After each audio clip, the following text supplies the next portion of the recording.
So hello guys, आप सभी का बहुत बहुत स्वागत है आज के इस वीडियो में। और आज के इस वीडियो में हम एक न्यू चैप्टर स्टार्ट करने जा रहे हैं जिसका नाम है social responsibility of business and business ethics.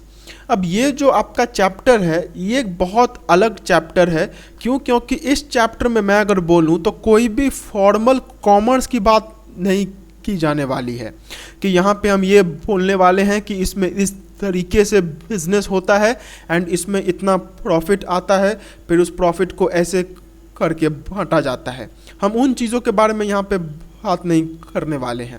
हम बेसिकली एक ऐसे टॉपिक के बारे में बात करने वाले हैं जिसको हम लोग बोलते हैं कॉरपोरेट सोशल रिस्पॉन्सिबिलिटी। अब ये क्या चीज़ है? तो देखिए, हमें बचपन से ही एक बात सिखाई जाती है कि हम चाहे कितने बड़े क्यों ना हो जाएं, हमें हमेशा ही अपने रूट्स से कनेक्टेड रहना चाहिए। We should always be connected to our roots.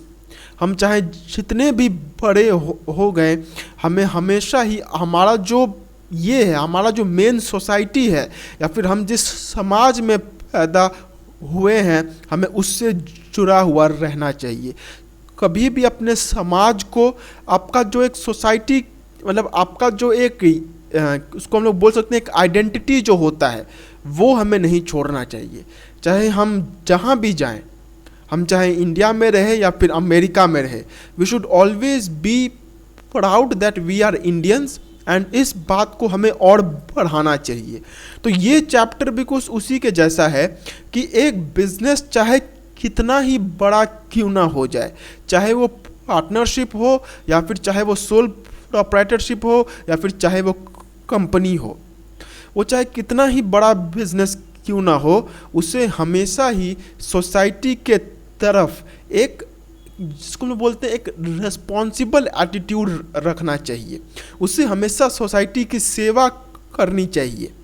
Normally हम जानते हैं कि बिजनेस में क्या होता है कि किसी चीज़ को कम दाम में बनाकर ज़्यादा दाम में बेचा जाता है। मतलब मेन यहाँ पे ये है कि एफर्ट्स को डाल करके या फिर अगर हम कहें तो ह्यूमन एक्टिविटीज़ को करके यहाँ पे प्रॉफिट अर्न करने के ऊपर में ध्यान दिया जाता है। लेकिन यहाँ पे ये बोलते हैं कि ठीक है, आप प्रॉफिट अर्न कर रहे हैं, वो सब माना जा रहा है, लेकिन उसके साथ ही साथ आपका सोसाइटी जिसमें आप काम कर रहे हैं, ये जो सोसाइटी है जिसने आपको बेसिकली इतना बड़ा बिजनेस दिया, इसके मतलब इसके अगेंस्ट भी आपका कुछ रिस्पॉन्सिबिलिटी होता है। मतलब यहाँ पे सिंपली अगर हम बोले तो ये जो चैप्टर है ये समाज सेवा के बारे में बोलता है। ठीक है, तो इसमें जो हम सबसे पहले पढ़ने वाले हैं वो है social responsibility of business and business ethics. मतलब सोसाइटी के प्रति एक कंपनी का क्या सोशल रिस्पॉन्सिबिलिटी होता है एंड बिजनेस एथिक्स क्या होते हैं। ठीक है, तो सबसे पहले हम अगर यहाँ पे बात करें तो वो है social responsibility. Now social responsibility is a moral obligation on a company और an individual to take decisions और actions that is in favour and useful to society. Social responsibility in business is commonly known as corporate social responsibility or CSR. For any company, this responsibility indicates that they acknowledge and appreciate the goals of the society and therefore would support them to achieve these goals. मतलब यहाँ पे यही बोला गया है कि कोई भी बिजनेस हो, वो अगर छोटा से शुरू होता है एंड अगर बड़ा होते होते एक मल्टीनेशनल कंपनी बन जाता है, तो उसमें इस सोसाइटी का एक बहुत बड़ा हाथ है। क्योंकि इस सोसाइटी ने आपके सामान को खरीदा, उसने आपको सपोर्ट किया, उसने आपको रिसोर्सेस दिए, उसने आपको मैन पावर दिया। तो बेसिकली अगर कहा जाए तो इस सोसाइटी के बलबूते पे ही आपका बिजनेस आज खड़ा है। तो इसीलिए जब भी आप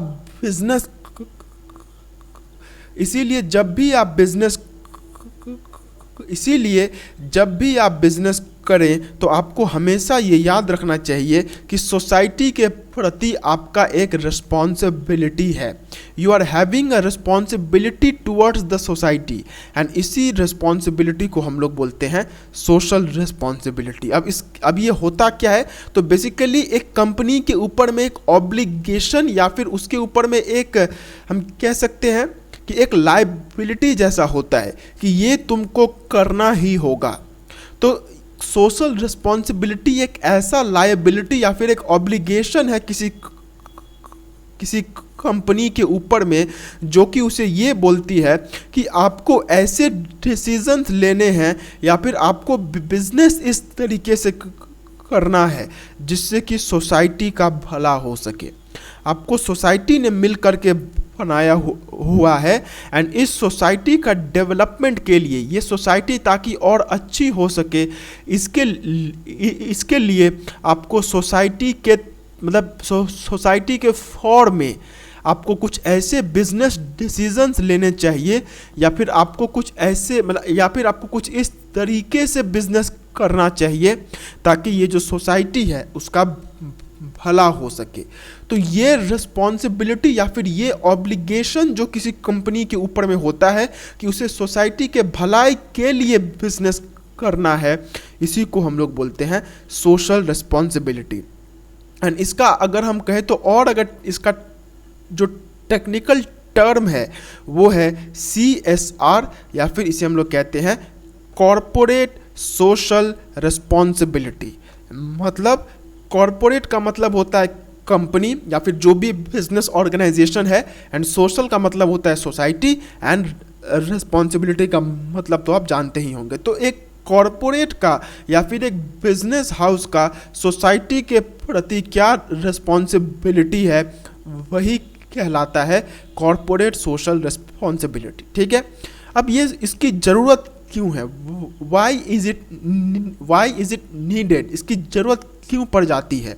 तो सबसे पहली बात है justification for existence and growth. Business is the creation of society, therefore it should respond according to the demands of the society. To survive and grow in society for long run the business must provide continuous services to the society. अब ये obligation की जरूरत क्यों पड़ती है, क्योंकि ये जो मतलब कोई भी बिजनेस हो वो सोसाइटी की देन होती है। वो बिजनेस सोसाइटी में पहले छोटे लेवल पे स्टार्ट होता है एंड फिर वो बड़े होते होते एकदम बड़ा हो जाता है।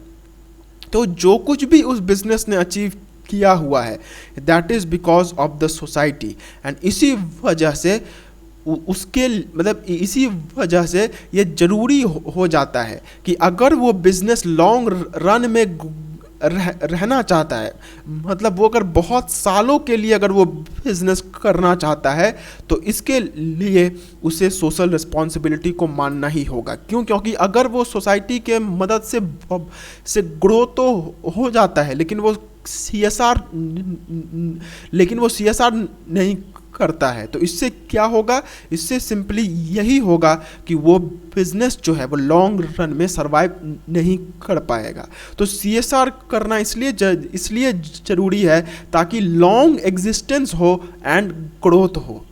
आपको बिजनेस ने इतना बड़ा बनाया एंड अगर आप और भी बड़ा बनना चाहते हैं या फिर आप और समय तक बड़े बना रहना चाहते हैं तो उस केस में भी आपको सोसाइटी के लिए कुछ करना ही होगा। फिर long term interest of the firm, ये वही चीज़ है यहाँ पे कि अगर एक कंपनी का इमेज बहुत ख़राब है तो वो जो अपना इमेज है वो सोसाइटी का भला करके वो कर सकता है। अगर कोई कंपनी है जो कि बहुत बदनाम है लेकिन अगर वो कुछ ऐसा करती है ताकि सोसाइटी के लिए वो बहुत लाभदायक होता है तो उस केस में कंपनी का जो लॉन्ग इंटरेस्ट है वो बहुत ज़्यादा देर के लिए रहता है। तो एक कंपनी जो कि बहुत बर्बाद हो चुकी है वो भी अपना ग्रोथ करवा सकती है ताकि सोशल रिस्पॉन्सिबिलिटी को मायने देते हुए। ठीक है, एंड ये जो सेकेंड पॉइंट है ये भी उसी के जैसे long term interest of the firm, मतलब अगर वो बिजनेस लंबे समय तक के लिए सर्वाइव करना चाहती है तो उसे सोशल रिस्पॉन्सिबिलिटी के ऊपर में ध्यान देना चाहिए। फिर है avoidance of government regulations. Now business can avoid the problem of government regulations by voluntarily assuming social responsibilities. अब अगर कोई बिजनेस है जो कि सोसाइटी के अगेंस्ट में बहुत खराब काम कर रही है, वो सोसाइटी को एक्सप्लॉइट कर रही है, वो सोसाइटी के खिलाफ काम कर रही है, तो ऐसे केस में सरकार को वहाँ पे इंटरवीन करना होता है एंड उसके अगेंस्ट में स्ट्रिक्ट लॉज बनाने पड़ते हैं। अब ये जो स्ट्रिक्ट लॉज होते हैं ये कंपनी के ऊपर में एक मतलब ये कंपनी को और ज़्यादा नुकसान पहुंचा सकते हैं, या फिर मैं अगर कहूँ तो ये जो लॉज जो कि गवर्नमेंट के द्वारा बनाए जा रहे हैं ये कंपनी को और नुकसान दे सकते हैं। इसीलिए ताकि अगर ये कंपनी चाहती है कि सरकार उसके ऊपर में उतना कुछ ना करे, तो इसीलिए उसे सोशल रिस्पॉन्सिबिलिटी भी करनी चाहिए, क्योंकि अगर वो सोशल रिस्पॉन्सिबिलिटी नहीं करता है तो उस केस में सरकार को आना होता है एंड सरकार को वहाँ पे उसे ठीक करना होता है। ठीक है, फिर availability of resources with business. Now business has valuable financial and human resources which can be effectively use for solving problems of the society. अब देखिए बिजनेस के पास में रिसोर्सेज होते हैं, एक सेकेंड, बिजनेस है valuable financial and human resources which can be effectively use for solving problems of the society. अब society के कुछ प्रॉब्लम्स होते हैं एंड बिजनेस के पास भी कुछ रिसोर्सेज रहते हैं। ठीक है, तो अब बिजनेस क्या चाहती है कि उसके ये जो रिसोर्सेज हैं वो एकदम अच्छे तरीके से इस्तेमाल हो एंड वो जो सोसाइटी है वो चाहती है कि उनका प्रॉब्लम सॉल्व हो। अब दोनों का अपना अपना नीड है, लेकिन ये सॉल्व कब हो पाएगा? ये तब जाकर के सॉल्व हो पाएगा जब कोई कंपनी इस बात पे ध्यान देती है कि उसके पास CSR है, मतलब उसका कोई सोशल रिस्पॉन्सिबिलिटी बनता है। जब एक कंपनी सोशल रिस्पॉन्सिबिलिटी को ध्यान में रखती है तो उसे ये पता चलता है कि सोसाइटी में कौन से प्रॉब्लम्स हैं एंड उस प्रॉब्लम्स को सॉल्व करने के लिए उसके पास क्या क्या रिसोर्सेज हैं।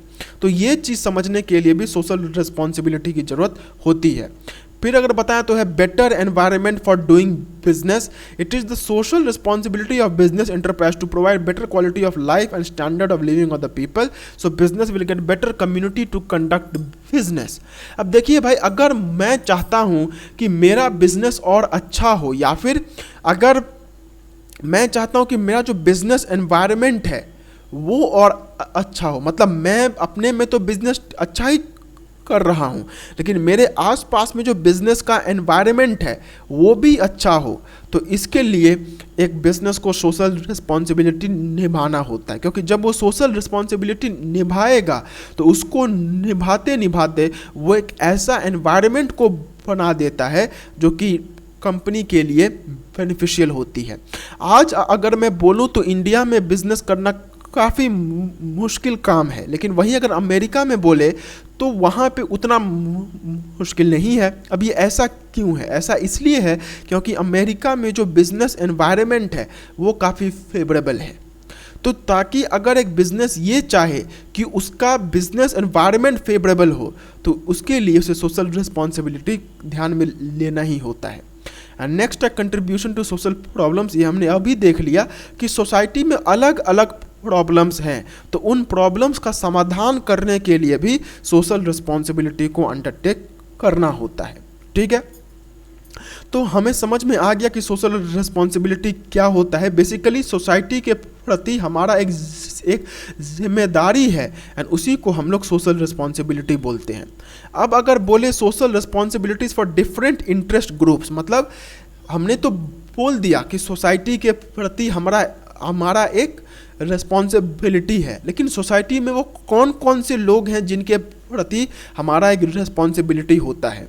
तो अगर देखें तो इसमें जो लोग आते हैं, सबसे पहला है वो है शेयर होल्डर, मतलब सोसाइटी में हमारे शेयर होल्डर्स आते हैं तो उनके प्रति हमारा क्या रिस्पॉन्सिबिलिटी होता है। फिर है इन्वेस्टर के प्रति, फिर वर्कर्स और एम्प्लॉयज़ जो कि बिजनेस में हमारे लिए जो मेन काम है वो लोग करके दे रहे हैं, तो उनके अगेंस्ट में हमारा क्या रिस्पॉन्सिबिलिटी होता है। फिर कंज्यूमर्स के अगेंस्ट में क्या रिस्पॉन्सिबिलिटी है, सरकार के अगेंस्ट में क्या रिस्पॉन्सिबिलिटी है, एंड जो टोटल सोसाइटी है या फिर जो कम्युनिटी है बेसिकली उसके अगेंस्ट में हमारा क्या रिस्पॉन्सिबिलिटी है। तो अगर हम सबसे पहले बोले कि शेयर होल्डर्स के प्रति हमारा क्या यहाँ पे रिस्पॉन्सिबिलिटी होता है, अगर आप यहाँ पे देखें तो यहाँ पे शेयर होल्डर्स है, लेकिन आपके अगर यहाँ पे बुक में ओनर भी लिखा हो सकता है, तो उसमें कोई बात नहीं है, शेयर होल्डर और ओनर एक ही होते हैं। तो अगर बात करें तो एक बिजनेस हाउस का उसके ओनर्स के प्रति सबसे बड़ा चीज़ ये होता है कि they are the owners of the company, ये तो हम जानते ही हैं। The company should make all the efforts to maximise and protect shareholders wealth, मतलब जो मेरा मालिक है उसकी संपत्ति को बढ़ाना और उसकी संपत्ति को प्रोटेक्ट करके रखना, ये सबसे पहला रिस्पॉन्सिबिलिटी होता है किसी भी बिजनेस हाउस का। अब एक बिजनेस का ये अच्छा खासा रिस्पॉन्सिबिलिटी है कि जो उसका मालिक है उस मालिक की संपत्ति को वो बढ़ाए एंड उस मालिक की संपत्ति को वो प्रोटेक्ट करे, ठीक है। फिर sharing of useful information with the shareholders, utilisation of funds, मतलब अब ये जो हमारे देखिए एक यहाँ पे अगर इस चैप्टर के बारे में बोला जाए तो ये जो चैप्टर है ये बेसिकली कंपनी के बेसिस पे बोला जा रहा है, ठीक है। यहाँ पे partnership and and sole trade उन सब के बारे में यहाँ पे उतना नहीं बोला जा रहा है। मेन जो चीज़ यहाँ पे बोला जा रहा है वो है कंपनी के व्यू पॉइंट से। तो अगर कंपनी के व्यू पॉइंट से देखें तो वहाँ पे शेयर होल्डर्स ही होगा, ठीक है। तो शेयर होल्डर्स का सबसे पहले हमें वेल्थ मैक्सिमाइज करना है एंड उनका जो वेल्थ है उन्हें प्रोटेक्ट करना है।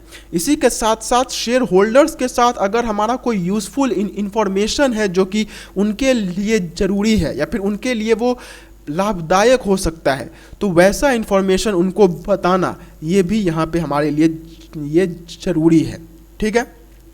तो बिजनेस हाउस के लिए ये दो चीज़ें बहुत ज़्यादा ज़रूरी है कि एक वो शेयर होल्डर्स का जो वेल्थ है उसके लिए काम करे एंड दूसरा कि उनके लिए जो बेनिफिशियल चीज़ें हो सकती हैं वो उनको बताए, ठीक है। अब आप यहाँ पे बोलेंगे कि सर जब बिजनेस ही यहाँ पे शेयर होल्डर को दे रहा है तो ये तो वही बात हो गया कि एक हाथ से लेकर के एक हाथ से दे रहे हैं, क्योंकि आप बोल रहे हैं कि यहाँ पे जो मतलब जो शेयर होल्डर हैं वो कंपनी के मालिक हैं। अब अगर कंपनी अपने शेयर होल्डर्स को कुछ दे रही है तो इसका मतलब तो वही हुआ कि बिजनेस खुद को ही यहाँ पे कुछ दे रही है, मतलब बिजनेस का रिस्पॉन्सिबिलिटी बिजनेस के अगेंस्ट में ही हो गया। तो ऐसा बिल्कुल भी नहीं है। हम जानते हैं कि कंपनी के केस में यहाँ पे सेपरेट लीगल एंटिटी होता है, तो यहाँ पे जो हमारा कंपनी है वो टोटली अलग है एंड जो हमारा ये है शेयर होल्डर है वो टोटली अलग है। तो ये जो कंपनी है ये अलग एंड शेयर होल्डर्स ये अलग, तो ऐसे केस में बहुत इंपॉर्टेंट हो जाता है कि ये जो कंपनी है ये इन शेयर होल्डर्स के लिए रिस्पॉन्सिबल रहे। इसीलिए यहाँ पे इस तरीके से बोला जा रहा है। बहुत लोगों को कन्फ्यूज़न हो सकता है कि कंपनी शेयर होल्डर्स को दे रही है इसका मतलब कंपनी खुद को ही कुछ बेनिफिट्स दे रही है, तो वो यहाँ पे नहीं है, ठीक है। अब अगर इसके बाद में बात करें इन्वेस्टर्स के अगेंस्ट में हमारा क्या रिस्पॉन्सिबिलिटी होता है, तो देखिए सबसे पहला जो हमारा होता है वो है investors invest their money in the company by accepting risk, they are entitled to get fair returns on their investment at regular interval in the form of interest. अब देखिए ये जो इन्वेस्टर होते हैं ये वही लोग होते हैं जिन्होंने आपके कंपनी को जो मेन चीज़ है पैसा वो दे रखा है। तो इन इन्वेस्टर्स के लिए ये बहुत ज़रूरी हो जाता है कि इन इन्वेस्टर्स का जो रिटर्न है या फिर इन इन्वेस्टर्स ने जो पैसे हमारे बिजनेस में लगाए हुए हैं उन पैसों के बदले में उन्हें अच्छा खासा रिटर्न मिले। मतलब अगर कोई आदमी 1,000 रुपये इन्वेस्ट करता है, फिर 1,000 तो बहुत कम हो गए, अगर कोई कंपनी 5 लाख रुपए, अगर कोई इन्वेस्टर 5 लाख रुपए किसी कंपनी में लगाता है तो वो क्या एक्सपेक्ट करता है कि उससे मैक्सिमम रिटर्न मिले वहाँ से। तो इसके केस में कंपनी का ये रिस्पॉन्सिबिलिटी हो जाता है कि वो जो इन्वेस्टर का एक्सपेक्टेशन है मैक्सिमम रिटर्न वाला, वो ताकि फुलफिल हो सके। ठीक है, तो इन्वेस्टर का जो मेन ये है, उसको क्या बोलते हैं, जो इन्वेस्टर का मेन एक्सपेक्टेशन है वो ताकि फुलफिल हो, ये भी एक कंपनी का रिस्पॉन्सिबिलिटी है।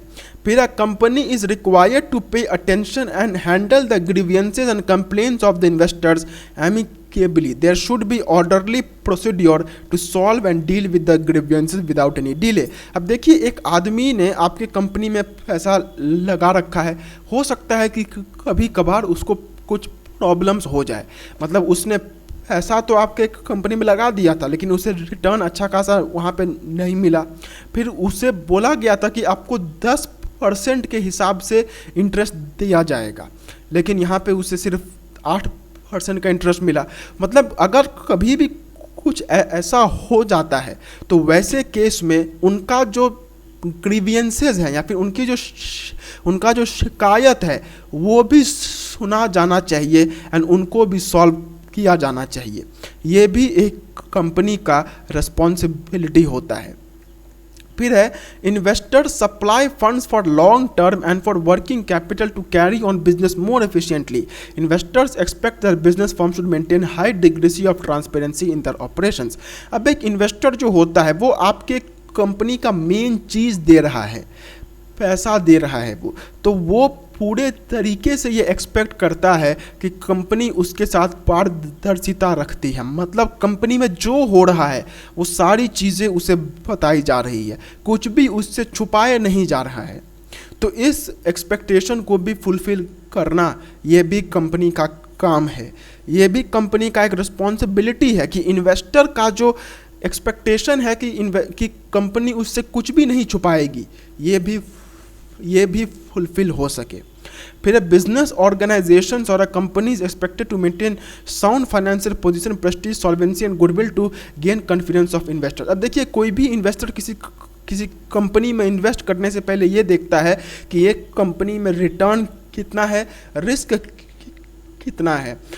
उसके बाद अगर पैसा अगर डूब भी जाता है तो कैसे वो तो क्या वो पैसा मेरे पास आएगा कि नहीं आएगा, ये सारी चीज़ें वो वहाँ पे देखता है। तो कंपनी का ये रिस्पॉन्सिबिलिटी हो जाता है कि वो अपने कंपनी का एक ऐसा वहाँ पे स्ट्रक्चर मेंटेन करे या फिर कंपनी को एक ऐसे पोजीशन में रखे कि कोई भी इन्वेस्टर उसमें इन्वेस्ट करने से बिल्कुल भी ना हिचकिचाए। मतलब कोई भी इन्वेस्टर को ये नहीं सोचना चाहिए कि यार ये इन्वेस्ट करूं कि ना करूं। एक ऐसा कंपनी होना चाहिए जहां पे कोई भी इन्वेस्टर आंख मूंद करके आपके कंपनी में वो इन्वेस्ट कर दे। आपको इस टाइप से कंपनी को मेंटेन करके रखना है। ठीक है, अब अगर बात करें यहाँ पे वर्कर्स और एम्प्लॉयज़ की, तो देखिए पैसा तो आपको इन्वेस्टर ने दे दिया, लेकिन जो मेन काम है वो तो आपके एम्प्लॉयज़ करने वाले हैं।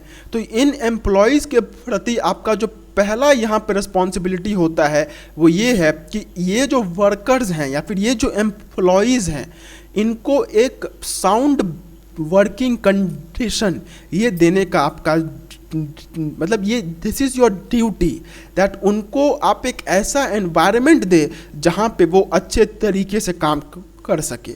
ये नहीं कि कहीं पे भी ले करके दे दिया, वहाँ पे गंदगी फैली हुई है एंड आपने फिर भी वहाँ पे उनको ज़बरदस्ती आप वहाँ पे काम करवा रहे हैं। तो this is also a responsibility कि जो लोग आपके लिए काम कर रहे हैं आप उनका भी ध्यान रखें। वो लोग जहाँ पे काम कर रहे हैं वो जगह अच्छी होनी चाहिए, वहाँ पे मतलब बहुत ज़्यादा गर्मी या फिर बहुत ज़्यादा ठंड दोनों ही नहीं होनी चाहिए। फिर वो जगह पे कोई गंदगी नहीं होनी चाहिए। मतलब जो चीज़ें अच्छे से काम करने के लिए ज़रूरी है वो सारी चीज़ें आपको उन्हें देनी चाहिए। एंड इसी के साथ साथ उन्होंने जो काम किया हुआ है उसके अगेंस्ट में एक अच्छी सैलरी और भी जो चीज़ें होती है जैसे बोनस हो गया या फिर पीएफ हो गया, तो ये सारी चीज़ें भी वहाँ पे आपको देनी चाहिए। ठीक है, फिर इसके बाद आता है रिस्पॉन्सिबिलिटी टुवर्ड्स द कंज्यूमर्स। अब एक अब एक कंपनी का जो सबसे इम्पोर्टेंट पार्टनर या फिर जो सबसे इम्पोर्टेंट पार्टी यहाँ पे होता है वो है कंज्यूमर। अब कंज्यूमर के अगेंस्ट में इनकी क्या रिस्पॉन्सिबिलिटी होती है?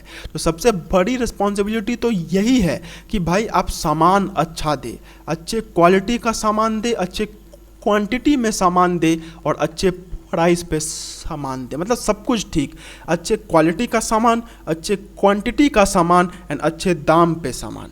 ये तीनों चीज़ें आपको कंज्यूमर को देनी चाहिए। ये नहीं कि लेस की तरह पैसे भी इतने सारे आपने ले लिए एंड वहाँ पे 2-3 चिप्स ही आप दे रहे हैं। ये चीज़ नहीं होनी चाहिए। आपका जो कंज्यूमर है वो मेन है, वही आपका सामान खरीद रहा है जिसकी वजह से आप ग्रो हो रहे हैं। तो उसको अच्छा सामान देना ये आपकी रिस्पॉन्सिबिलिटी है। एंड इसके बाद आता है there should be no unfair trade practices like adulteration, poor quality cottage to the customers.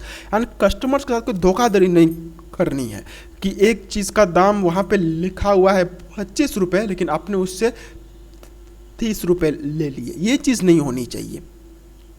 आपको कोई अनफेयर ट्रेड प्रैक्टिस मतलब गलत तरीके से आपको बिजनेस नहीं करना चाहिए।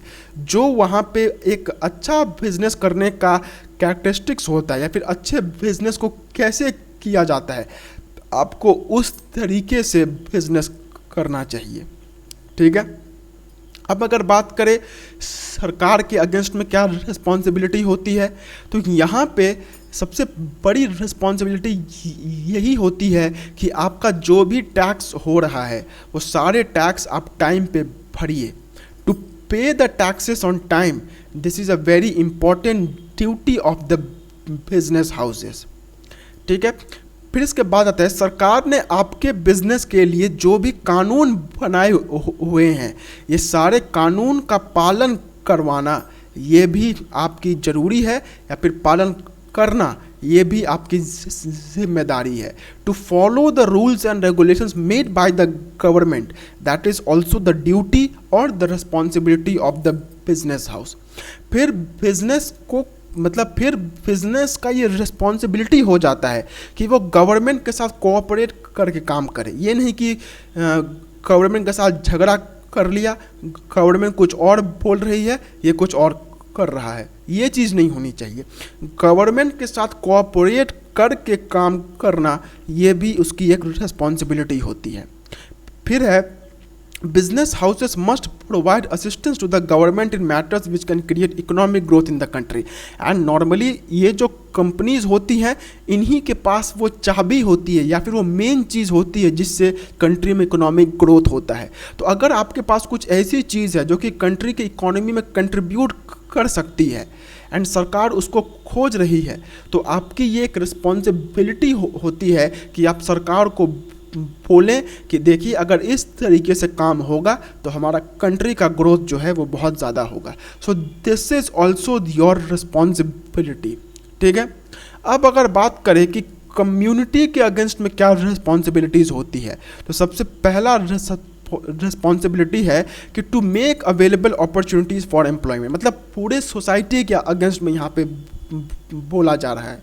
तो सबसे बड़ा चीज़ ये है कि हमारे देश में एम्प्लॉयमेंट बहुत बड़ी समस्या है, नौकरी बिल्कुल भी नहीं है।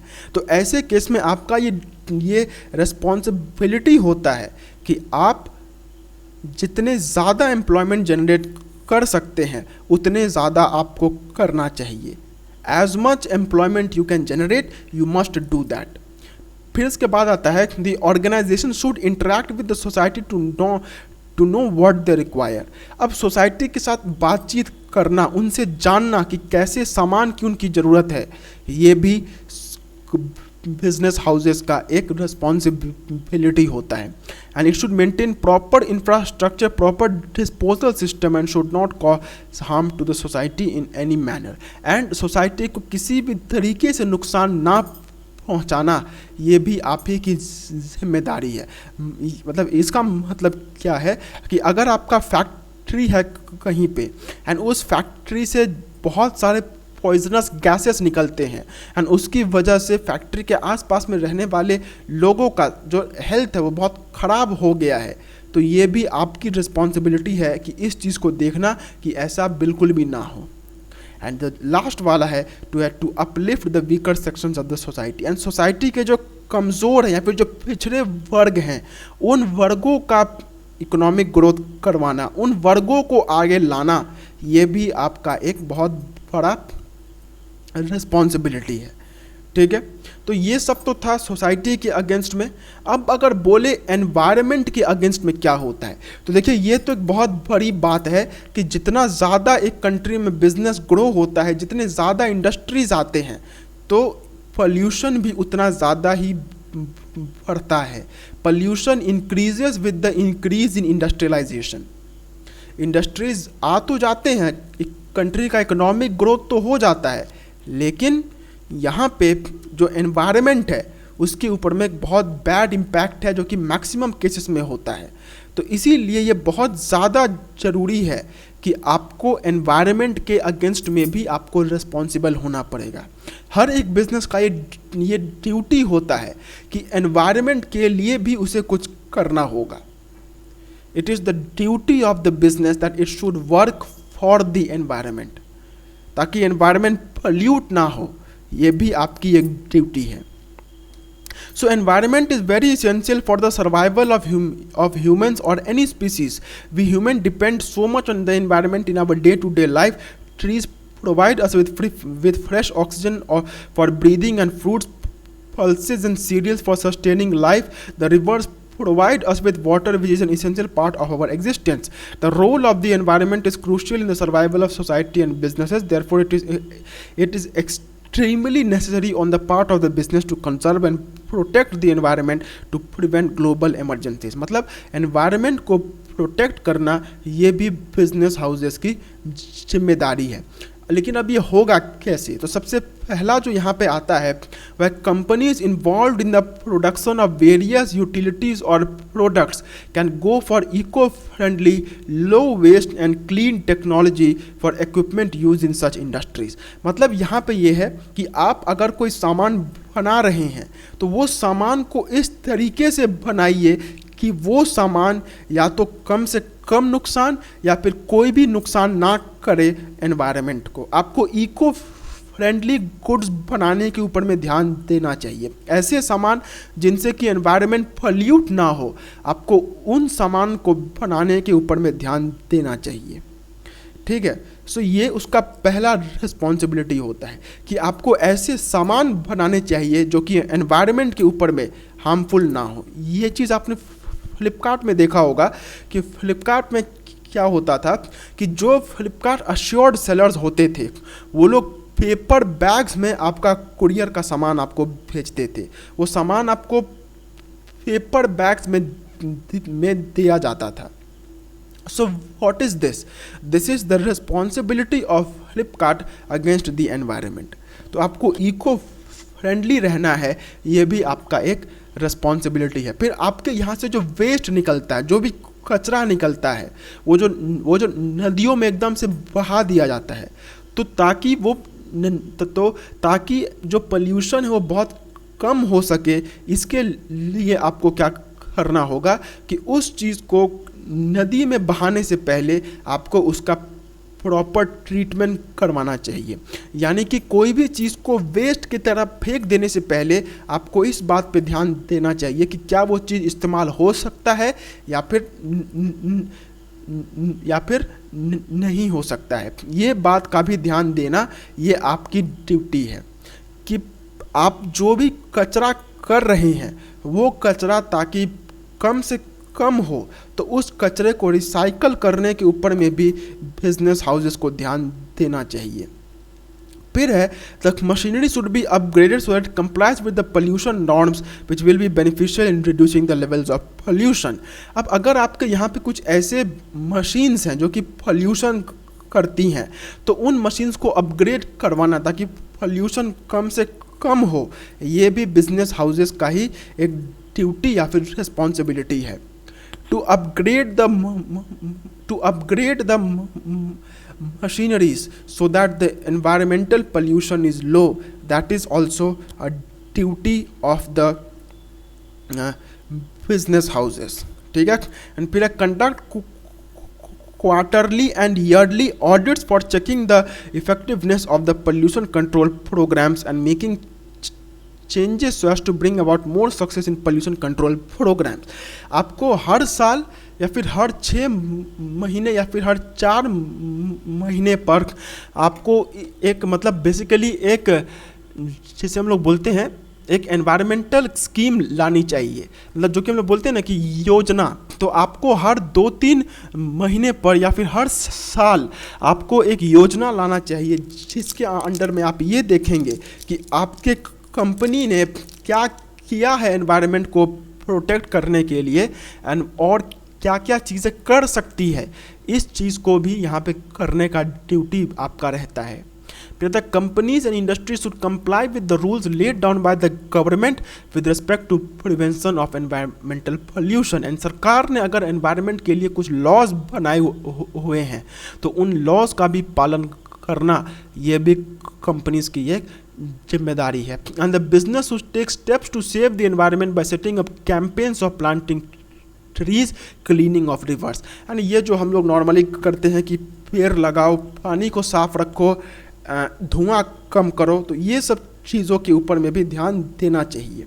तो ये सब बेसिकली थे कि एनवायरनमेंट के अगेंस्ट में क्या क्या यहाँ पे रिस्पॉन्सिबिलिटीज़ होती है। अब इसके बाद एक बहुत इंपॉर्टेंट टॉपिक है, वो है बिजनेस एथिक्स। अब बिजनेस एथिक्स का मतलब क्या होता है? तो इससे पहले कि हम लोग बिजनेस एथिक्स देखें, हमें देखना होगा कि एथिक्स का मतलब क्या होता है, what is the meaning of ethics.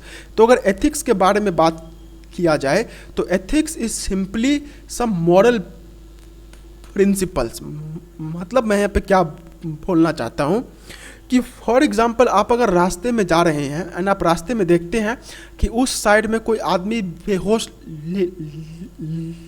मतलब उस साइड में कोई आदमी बेहोश है, ठीक है, तो आप क्या करेंगे? What will you do? आप जाहिर सी बात है आप उसे उठाएंगे, उसकी हेल्प करने की कोशिश करेंगे एंड अगर वहाँ पे और भी कुछ ख़राब हो जाता है तो आप उसे आप हॉस्पिटल लेकर के जाएंगे। लेकिन हमारे देश में मैक्सिमम लोग ऐसे ही हैं जो कि अगर वहाँ पे कोई बेहोश होगा तो वो लोग सिर्फ उसको देखेंगे एंड तब तक देखेंगे जब तक कोई मदद करने वाला यहाँ पे ना आ जाए। तो आपके ऊपर में ये टोटली डिपेंड करता है कि आप वहाँ पे क्या करना चाहते हैं। क्या आप उसकी मदद करना चाहते हैं या फिर आप उसकी मदद नहीं करना चाहते हैं? तो मैक्सिमम लोग यही बोलेंगे कि मैं उसकी मदद करूँगा। अब ये क्या है, वाई इज़ दिस? क्या उसकी मदद करके आपको कुछ मिलने वाला है? So the answer is no. मतलब हो सकता है कि वो आपको कुछ खुशी से दे दे, लेकिन किसी की मदद करना तो टोटली ये होता है, फ्री होता है। लेकिन फिर भी क्या आप उसकी मदद करेंगे? सो इसका आंसर है यस। वाई? क्योंकि आपके अंदर में कुछ एथिक्स है, मतलब इसको हम लोग कहते हैं कि कुछ उसूल है आपके अंदर में कि अगर मैं किसी को प्रॉब्लम में देखता हूँ तो मैं उसकी हेल्प करूँगा।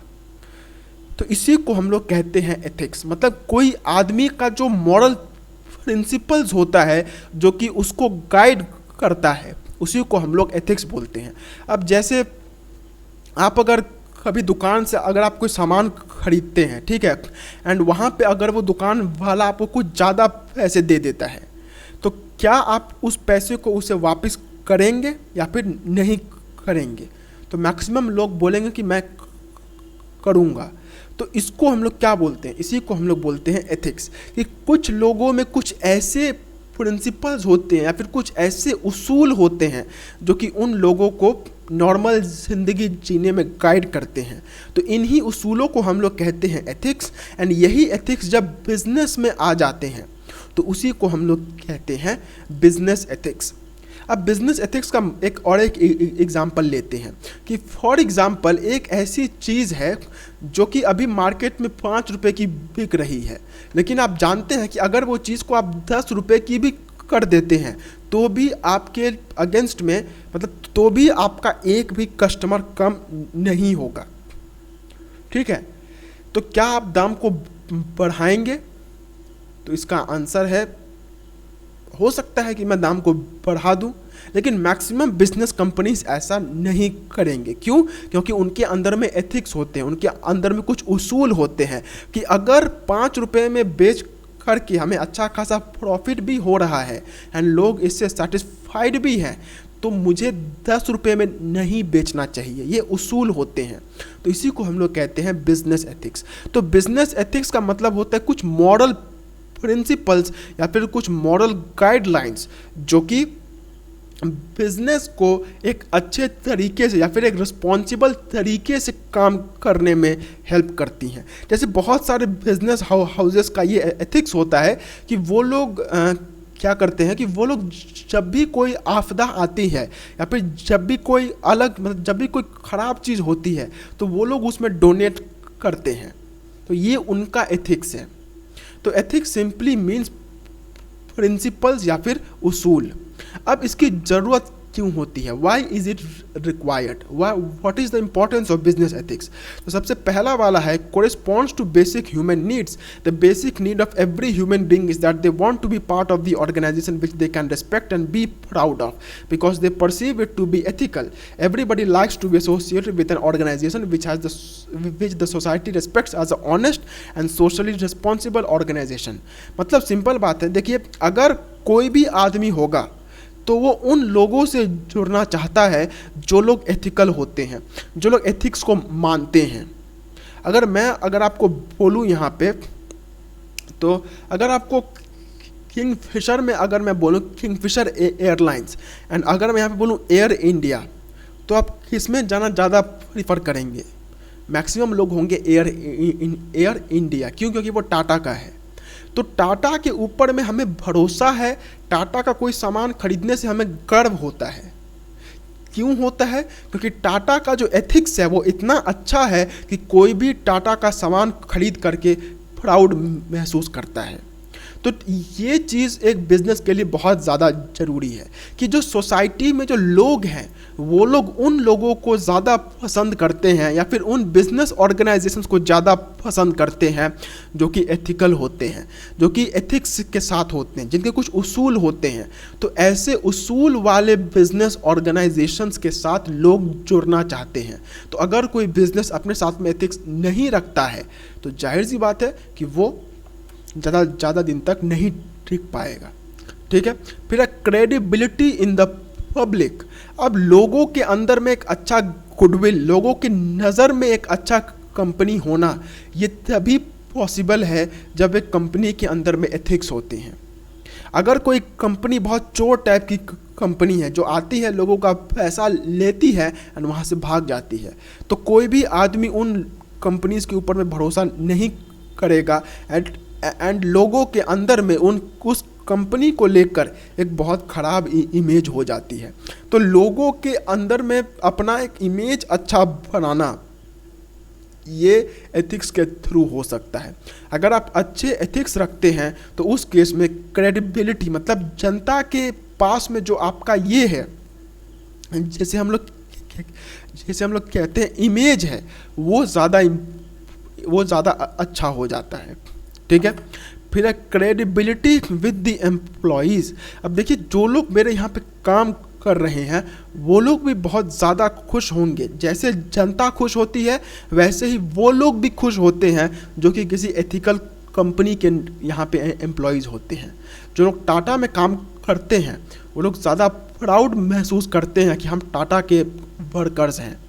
तो ताकि लोग भी प्राउड महसूस करें कि हम इस कंपनी में काम करते हैं, तो for this also ethics is very important. Ethics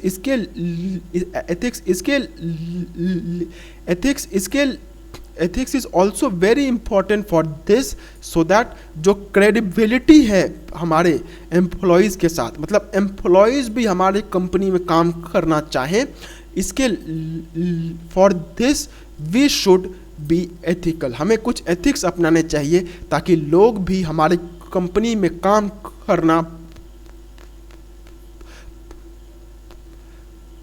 एक सेकेंड, मेरा माइक ऑफ हो गया था।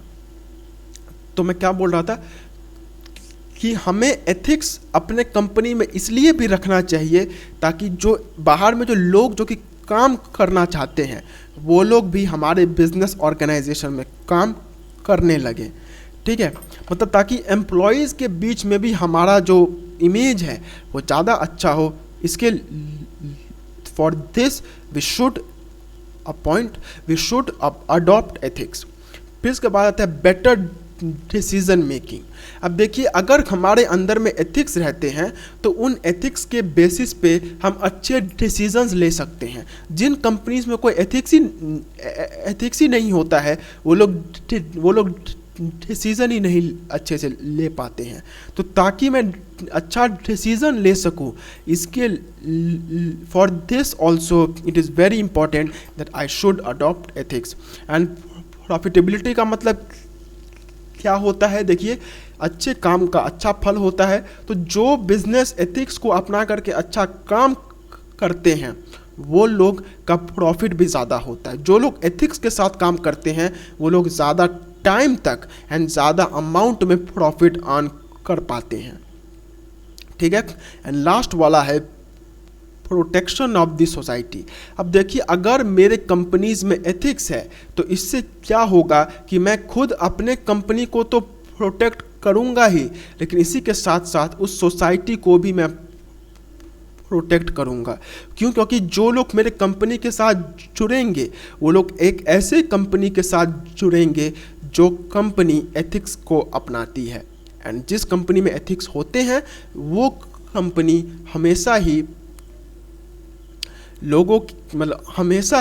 लोगों के बीच में एक पॉपुलर ऑप्शन रहता है। एंड उन एथिक्स वाले कंपनीज के अंदर में पैसा डालकर लोग भी सेफ महसूस करते हैं। आज अगर मैं बोलूँ तो टाटा का शेयर्स कोई आंख बंद करके भी खरीद लेगा, लेकिन वहीं अगर मैं किंगफिशर की बात करूं तो उसके शेयर्स खरीदने में लोग बहुत हिचकिचाते हैं। क्यों? क्योंकि उस कंपनी में एथिक्स नहीं है। So that is the reason ethics is so much important. Okay, so ये था हमारा आज का लेक्चर जहाँ पे हमने चैप्टर ही आज कर डाला है।